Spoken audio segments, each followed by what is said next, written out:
நல்லா கடுகு பொரிஞ்சிட்டு இருக்கு. இந்த டைம்ல வந்து நம்ம பூண்டு பச்சை மிளகாலாம் சேர்த்துக்கலாம்.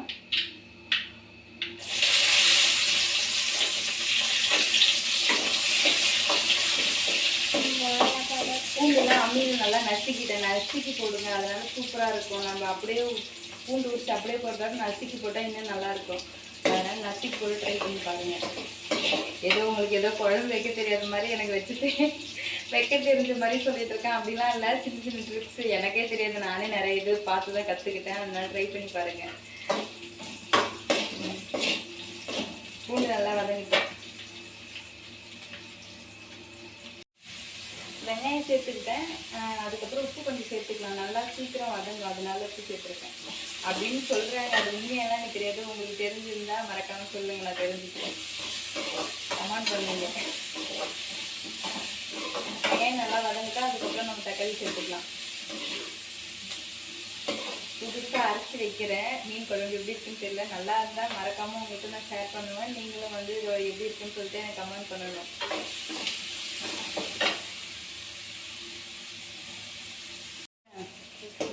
இது வந்து நல்லா வெங்காயம் வதங்கிச்சுன்னு பாருங்க. நல்லா வதங்கிடுச்சு. இப்போ வந்து நம்ம தக்காளி சேர்த்துக்கலாம். சின்ன தக்காளி வந்து நான் 3 கட் பண்ணியிருக்கேன். போன ஒரு 2 வாரத்துக்கு முன்னாடி குழம்பு வச்சுருந்தேன். தக்காளி நிறைய போட்டுட்டேன். என் வீட்டுக்கார் வரப்போ மீன் வாங்கிட்டு இது மீன் குழம்பா இல்லை தக்காளி குழம்பான்னு கேட்டார். 2 நாளாக தக்காளி இல்லாத குழம்பு வச்சுட்டு இருந்தேன்னா தக்காளி பார்த்தது எனக்கு எப்படி இருந்துச்சு தெரியல.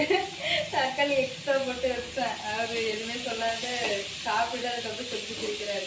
மீன் குழம்பு வைக்க சொன்னால் தக்காளி குழம்பு வச்சுருக்கேன் அப்படின்னு. நான் சொன்னேன் 2 நாளாக தக்காளி இல்லாத குழம்பு வச்சேன். அதனால தக்காளி பார்த்தது எக்ஸ்ட்ரா 2 தக்காளி போட்டு வச்சேன். அதனால குழம்பு இப்படி ஆயிடுச்சு சொன்னேன். அப்புறம் எதுவும் சொல்லலை. இது பாருங்க, எல்லாம் மசாலா எல்லாம் நான் வதக்கி அம்மியில் அரைச்சி வச்சுக்கிறேன். நம்ம இதையும் சேர்த்துக்கலாம். இது கூட போட்டுனா கொஞ்சம் வதங்கினதுக்கப்புறம் நம்ம புளி கரைச்சி ஊற்றிடலாம். அவ்வளோதான்.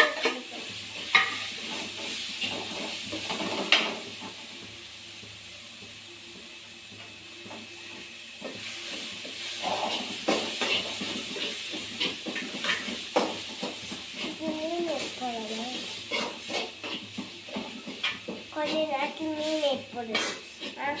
நேரத்தில் மீன் போடணுமா? சரி, கொஞ்ச நேரத்தில் மீன் போடுறேன். குழம்பு மீன்லாம் வேணாம், வறுத்த மீன் மட்டும்தான் வேணுமா? ஏன்னா ஏற்கனவே நான் சாப்பிட்டேன், எனக்கு வயிறு வலிக்குது. அதனால எனக்கு மீன் வறுத்து மட்டும் கொடுன்னு சொல்லி என் பொண்ணு சொல்லிட்டு உட்காந்துருக்காங்க சமைக்கிறத பார்த்துட்டு. குழம்பு மீன் பிடிக்குமா வறுத்த மீன் பிடிக்குமா? ஏன் வறுத்த மீன் பிடிக்குது?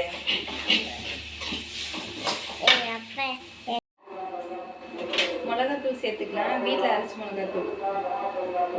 நான் ஏற்கனவே வந்து பச்சை மிளகா வரைய சேர்த்துருக்கேன். அதனால வந்து கொஞ்சமாக மிளகாத்தூள் சேர்த்துக்கலாம். 2 ஸ்பூன் மட்டும் போட்டிருக்கேன். பார்த்துட்டு காரம் பத்தலைன்னா அதுக்கப்புறம் மிளகாத்தூள் போட்டேன். ஏன்னா அதிகமாக போயிடுச்சுன்னா பசங்க சாப்பிட மாட்டாங்க.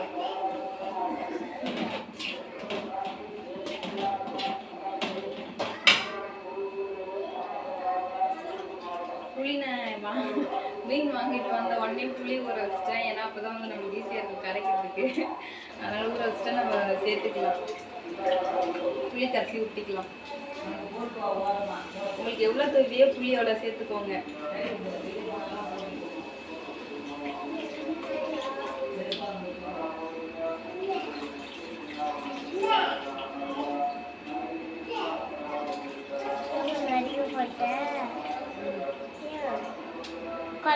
இருக்கும்.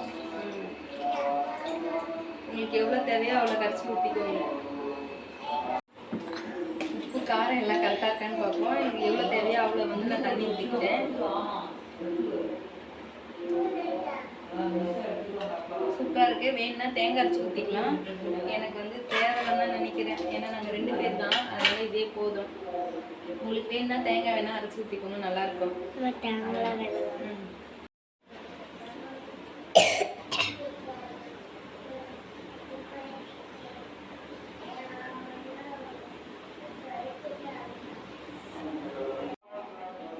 குழம்பு நல்லா கொதிச்சதுக்கப்புறம் நம்ம மீன் வந்து சேர்த்துக்கலாம். பாருங்க, மீன் வறுவலுக்கு வந்து நான் பொரிச்சு வச்சுருக்கேன். சாப்பிட்றப்ப சூடாக வந்து இது பண்ணிக்குவேன், ஊற வச்சு வச்சுருக்கேன். சாப்பிட்றப்ப சூடாக போட்டுக்குவேன். அதில் வந்து அரிசி ஊறிட்டுருக்கு. சாப்பிட்றப்ப 1 மணிக்கு தான் சாப்பிட போகிறோம். குழம்பு வச்சு சாப்பாடும் மீன் வந்து சாப்பிட்றப்ப சூடாக வறுத்துக்கலாம். சேர்த்துட்டு ஃபைனலாக நம்ம வந்து சமைச்சிட்டு காட்டுறேன் எப்படி இருக்குன்னு சொல்லிட்டு பாருங்கள். அவ்வளோதான், மீன் குழம்பு வந்து ரெடி ஆயிடுச்சு.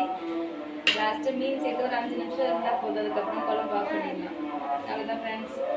சாப்பிட்றப்ப பார்க்கலாம். மீன் பொரிச்சிட்டு சாதம் வச்சுட்டு நாங்கள் சாப்பிடுவோம். அப்போ பாருங்கள் ஃப்ரெண்ட்ஸ், குழம்பு நல்லா கொதிச்சிட்ருக்கு. அவ்வளோதான், முடிஞ்சிச்சு, ஆஃப் பண்ணிடலாம். அதுக்கப்புறம் வந்து சாதம் வெந்துட்டுருக்கு. மீன் பொரிச்சிட்டா சாப்பிட்லாம். வாங்க பார்க்கலாம்.